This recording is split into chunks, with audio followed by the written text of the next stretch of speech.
Mtu wa matendo ya mwilini kiufupi iko hivi, anazaa. Kwa nini Mungu anamchukia? Watu wanaweza wakasema kwamba labda Mungu labda alimkataa nani, Ishmaeli nini. No, ni kwa sababu Mungu hapendi asaidiwe. Mtu anayezaa kwa effort zake, kwamba mimi huyu mume wangu nitambadilisha, huyu mke wangu nitambadilisha tu. Pambana mpaka utakavyoweza. Ni mpaka siku usurrender useme kwamba Mungu atanisaidia kumbadilisha.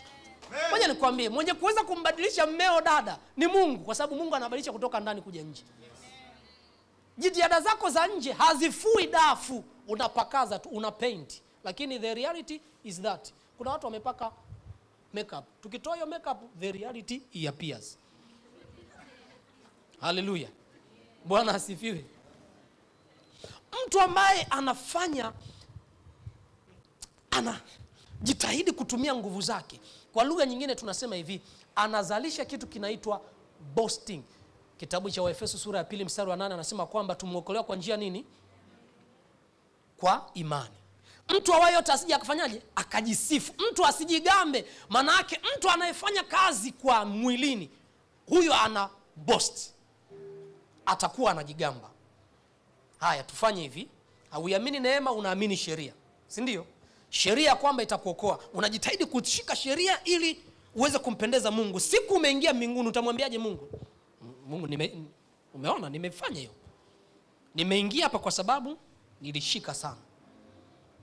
That is boasting. Ndio maana Mungu hapendi. Bwana asifiwe. Kwa sababu watu wataboast kwamba nimefanikisha hili kwa sababu ya mimi. Yaani mimi nilijitahidi, yani nilishikilia, nilipambana. Nilikuwa stukani, nilikuwa sifanyeje, kwa hiyo nimefanikiwa kuingia mbinguni kwa juhudi zangu. God does not want that. Mungu anataka wote wanaoingia mbinguni tukikutana tunasema ni neema.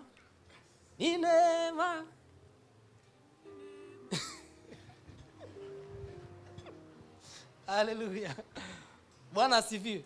Kwa hiyo point ya pili ni kwamba usimzae nani? Ishmaeli. Unajua tatizo la kumzaa Ishmaeli ni nini? Ishmaeli leo ni Waarabu. Mtoto ambaye anaitwa Isaka ni kizazi cha Wayahudi. Angalia Wayahudi na Waarabu leo wanapigana, hiyo vita haina mwisho mpaka Bwana wa amani atakapokuja. That is the truth. Tumepeleka vita kwa sababu tu ya mtu mmoja aliamua kushindwa kumsubiri Bwana, akazaa na mjakazi wake. Sasa Wayahudi na Waarabu wanapigana kila siku, wanachukiana. Sio kwamba Mungu hakumbariki Ishmaeli, hapana, lakini alikataa zao la mwilini. Mwanadamu anajitahidi, haya Mungu ameniambia nisubiri vya kutosha, mimi ngoja nitafute njia nyingine, natafuta plan B. Ni kweli mnatia moyo, hata hizo message mnatusomea kwamba Mungu amesema kipindi, lakini nimechoka na ngoja nijaribu tu. Hizi aibu nimechoka, hizi aibu, watu wananisema sana sina mtoto. Nimeambia nisubiri sana ndoa, kila mtu ananitabiria. Fabius yuko hapa, jana nilikuwa namuombea sana Fabius. Kila nabii anakuja anamwambia kitu kile. Lakini mbona vitu kama havifunguki bado? Una miaka mingapi ya kusubiri? Kama Ibrahim aliweza kusubiri. Unajua Mungu alimwacha Ibrahim aweze kusubiri muda mrefu. Maana he was teaching him patience. Saburi. Subira. Bwana asifiwe. Kuna mtu mmoja, bado niko kwenye mfano huo. Kuna mtu mmoja, nataka nikupe mfano wa mtu mmoja anaitwa Sauli. Mnamkumbuka Sauli? Kwenye kitabu cha Samueli, do not act under pressure. Usifanye maamuzi kwa sababu ya pressure zinazokuzunguka. Hallelujah. Usifanye maamuzi kwa sababu ya pressure zinazokuzunguka. Ukisoma kwenye kitabu cha Samueli utagundua ya kwamba Mungu amemuita Sauli kama mfalme, si ndio? Sura ya 13 mstari wa 8 Samueli wa kwanza anasema, akangoja siku 7 kwa kadri ya muhula uliowekwa na Samueli, lakini Samueli hakuja Gilgal, na hao watu wakatawanyika naye. Sauli akasema, nileteni hapa sadaka ya kuteketezwa na sadaka za amani. Akaitoa sadaka ya kuteketezwa. Hata mara alipokwisha kuitoa hiyo sadaka ya kuteketezwa, kumbe Samueli akatokea. Bwana asifiwe. Naye Sauli akatoka kwenda kumlaki na kumsalimu. Ngoja nikwambie kiufupi story hii. Sauli, ukisoma maandiko, alimpa maelekezo alipompaka mafuta. Akamwambia, tangulia, mimi nitakufuata baada ya siku 7. Tuje tutoe sadaka, halafu tuone Bwana anatufadhili vipi. Manake tupate maelekezo kutoka kwa nani? Kwa Bwana. Kwa Sauli amepakwa mafuta, amechukua wanajeshi 3,000. Wengine wako na mwanae. Mona, wako wamezungukwa sasa na umati wa maadui. Wamefika mahali, wamemsubiri Samueli siku ya kwanza, hajaja. Ya pili, hajaja. Ya 3, hajaja. Ya 4, hajaja. Mpaka siku 7 alizozisema, hajafika. Alafu watu wakaanza kutawanyika, akasema, huyu kiongozi tunakaa na kiongozi anatuongoza tu, kila siku anatuambia tutatoboa, tutaendesha magari. Wanaanza kuwepa. Ile kitendo cha kuwepa tu. Samueli huyu hapa. Sauli akafanya maamuzi ya kufanya kila alichokuwa anatakiwa kukifanya nani? Samueli nabii, cha kutoa sadaka za kuteketezwa. Ni kitu ambacho kinaonekana very simple, si ndio? Angalia repercussion iliyotokea baada ya kitendo kile. Biblia inasema anageuka tu hivi, moshi ndo unaishia hivi. Samueli yule, siku 7 zimepita. Mimi tunaassume kwa sababu maandiko yanasema hivi. Anasema hivi, akangoja siku 7 kwa kadri ya muhula uliowekwa na Samueli. Lakini Samueli hakuja Gilgal, kwa maana alimwekea muhula. Kwa kifupi, kumbe Sauli alifanya kutoa sadaka baada ya siku 7. Alafu alivyoenda tu kutoa sadaka, Samueli huyu hapa, tiru. Bwana asifiwe. Samueli anaingia. Samueli anamuuliza, umefanya nini? Anasema, nabii, niliona umechelewa. Watu wananiacha, tumevamiwa. Kuna watu wengi. Kundi hili naliongozaje? Pastor, unatuambia sana. Nikaona unajua, nikaamua tu niende mwenyewe nikaanza kubeba zege tu. Hii kuongoza life group sana hii. Tatoboa lini? Mume wangu, kabebe. Chukua zako chepe. Joela huyu. Unafikiri atakula maombi? Unatoka tu hivi, malaika wa zamu hawa hapa. Mtu kapewa chepe.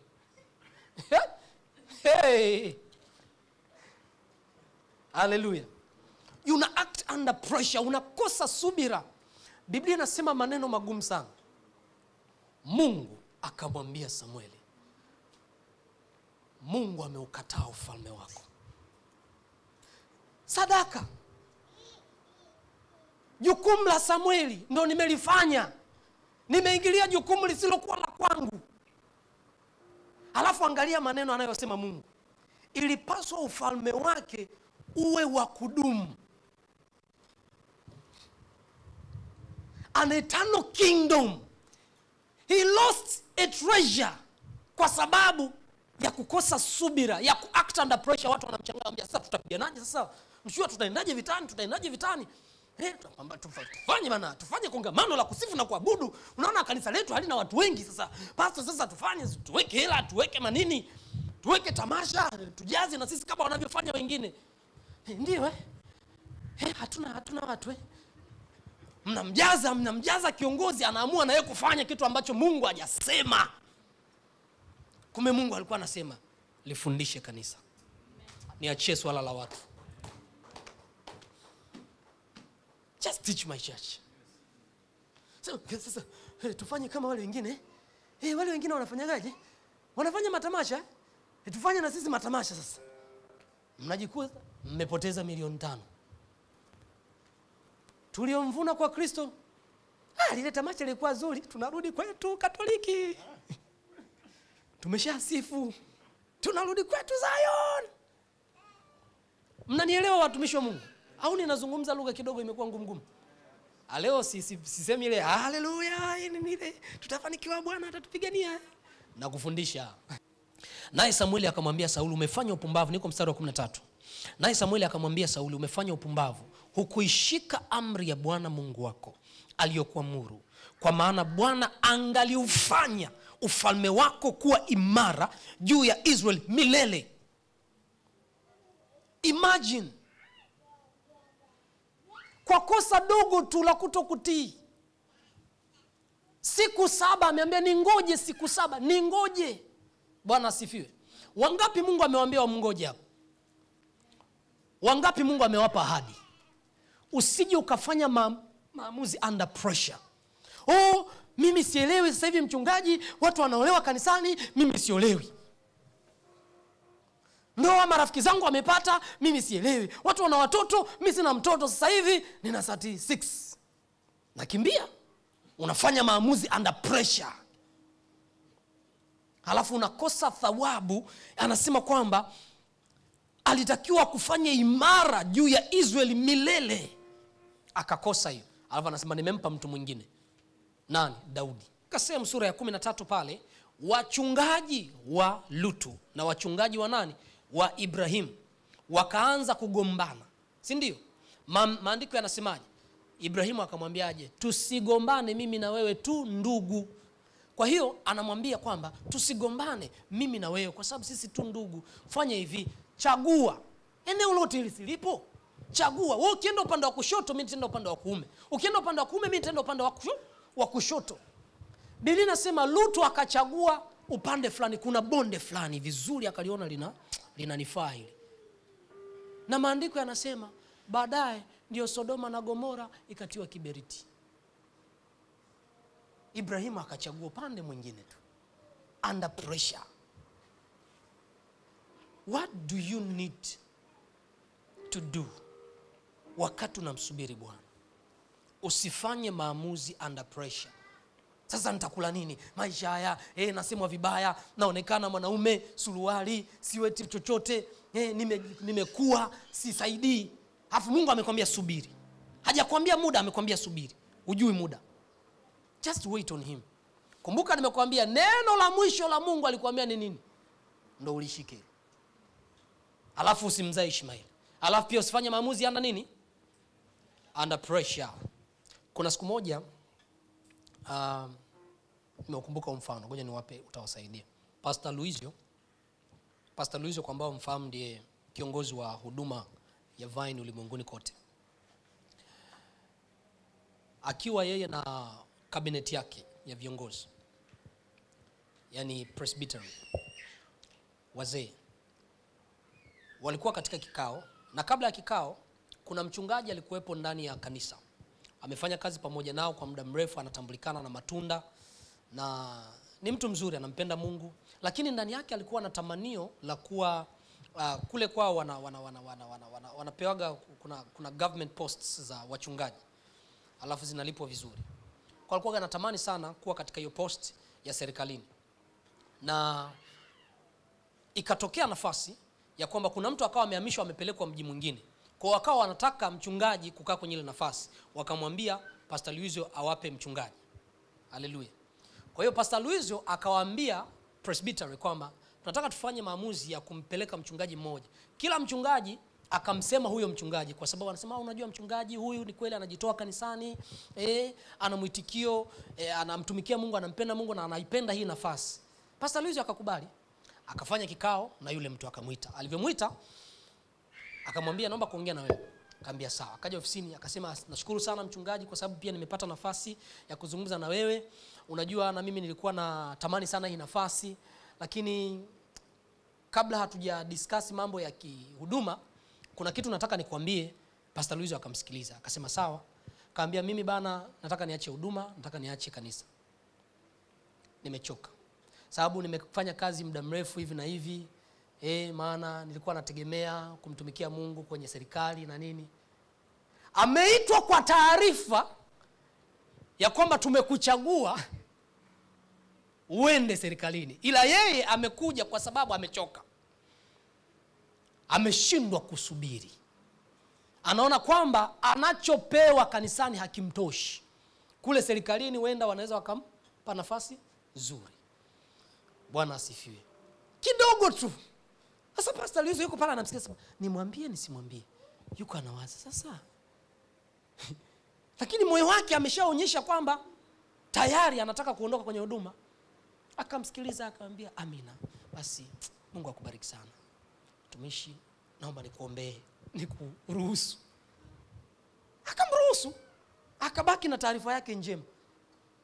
Na anasema nilisikitika kwa sababu ndio Mungu sasa anakuja kumvisit. Ndio anakata tamaa. Nimeimba sana. Hili kanisa limenitumikisha. Sasa nimepata mahali wameniambia watakuwa wananilipa 1,500,000 kila mwezi.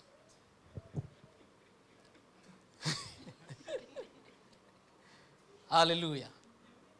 Ile unaondoka tu chongo hapa.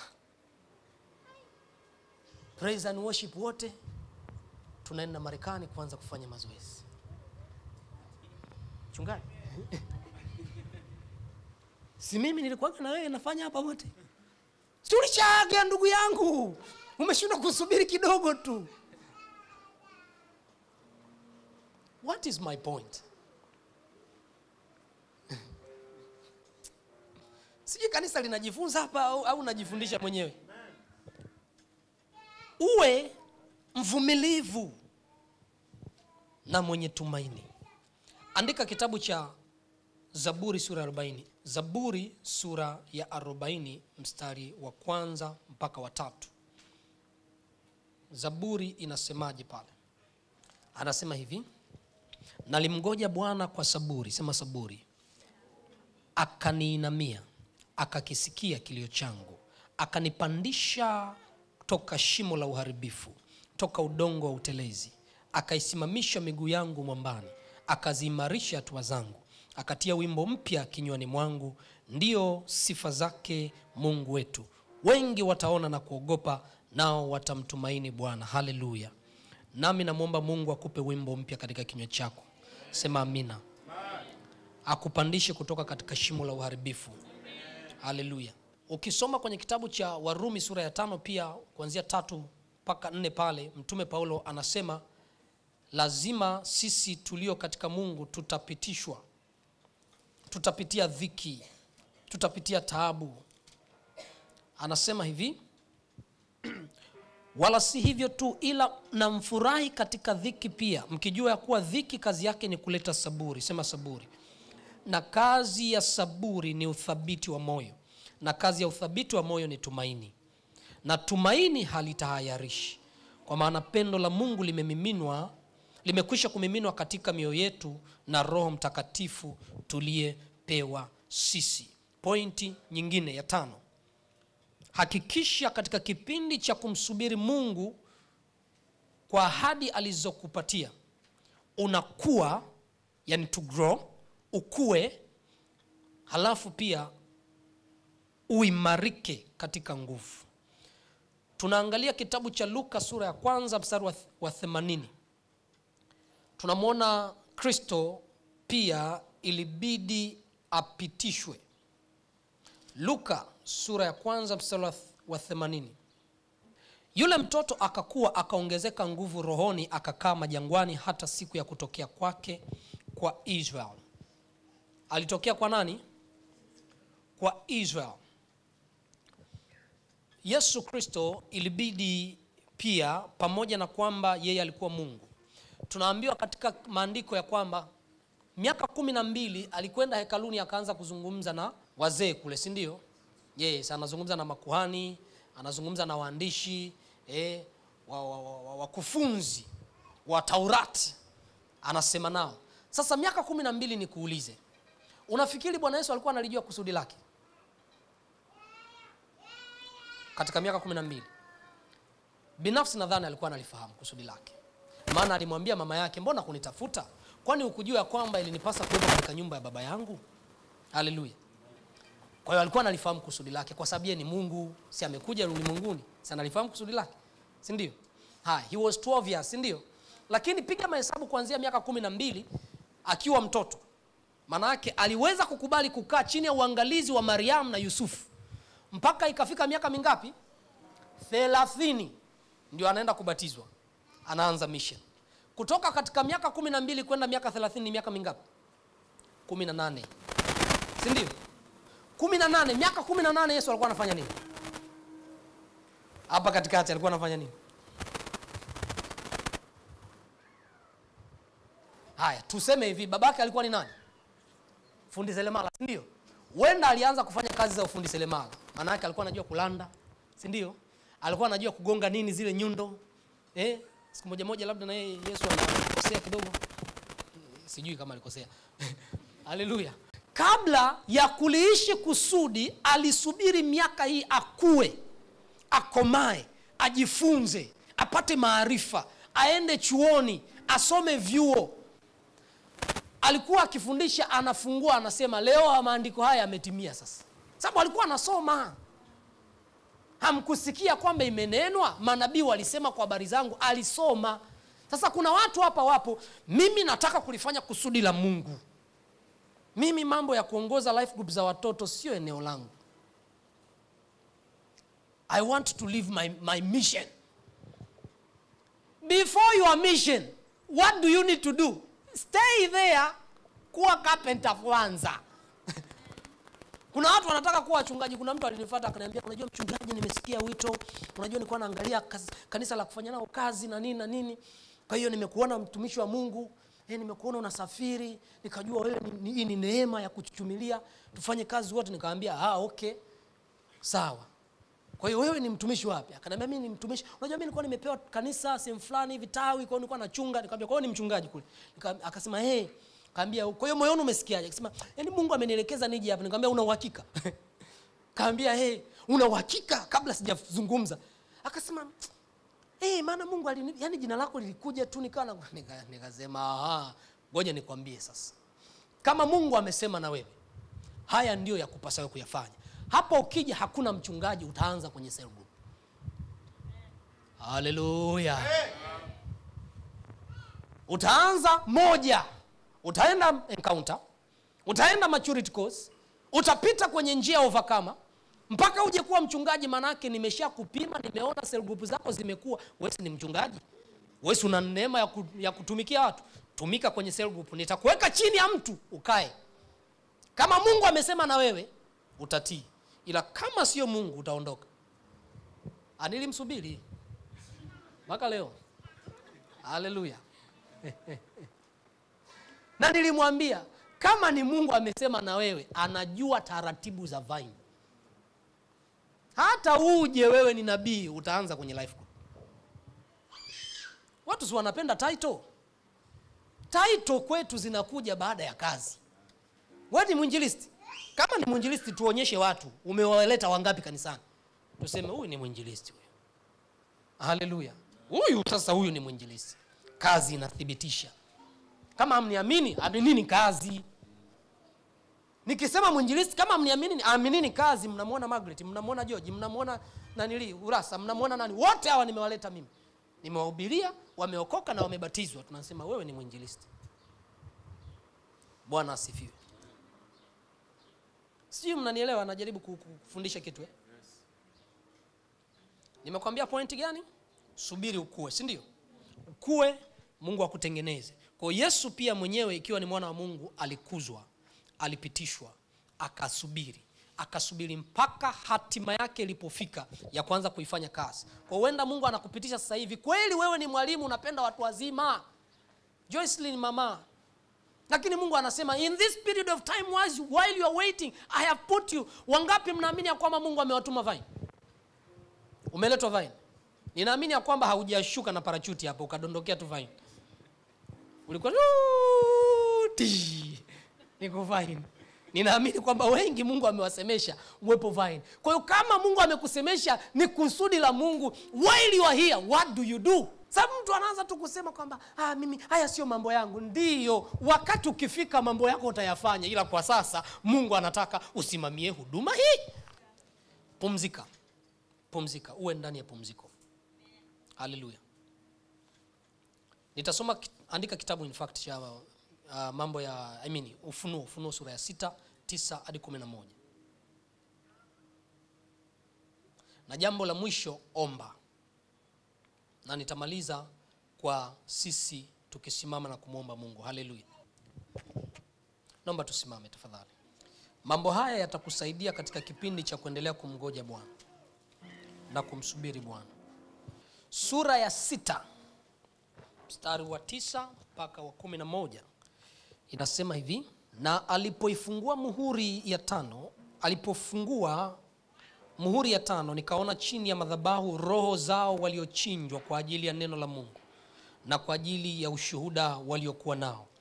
Wakalia kwa sauti kuu wakisema, E Mola mtakatifu, mwenye kweli, hata lini kuto kuhukumu wala kuipatia haki damu yetu kwa hao wakao juu ya nchi? Nao wakapewa kila mmoja nguo ndefu nyeupe, wakaambiwa wajoli wao na ndugu zao watakao wao vile vile kama wao. Wakaambiwa wastarehe bado muda mchache, hata itakapotimia hesabu ya wajoli wao na ndugu zao watakao wao vile vile kama wao. Kuna watu ni martyrs, wameuawa kwa sababu ya Injili. Damu zao ziko mbele ya kiti cha enzi, wanalia. Mungu amewavisha mavazi meupe na anawaambia ngojeni, maana kuna damu zingine zinasubiriwa. Bado muda kidogo, bado muda mchache. Kwa wakati mwingine unaweza kumlilia Mungu, E Mola, mpaka lini mateso haya? Mpaka lini tabu hii? Mpaka lini kipindi hiki? Alafu Mungu anakuambia bado kitambo kidogo tu. Kuna muda anasubiri ufike, alafu aachilie neema yake. Jambo la mwisho nimekuambia, hakikisha hauachi kuomba kipindi cha kumsubiri Bwana. Ahadi zake ni ndio na ni kweli. Ahadi zake ni amina katika Kristo. Alichokuahidi Bwana, amini ya kwamba kitatimia. Kuna mtu mmoja anaamini ya kwamba ahadi za Bwana zitatimia. Funika macho yako alafu urudie maombi haya baada yangu. Sema, Baba, katika jina la Yesu, ninakushukuru kwa ajili ya siku ya leo. Asante kwa neno lako.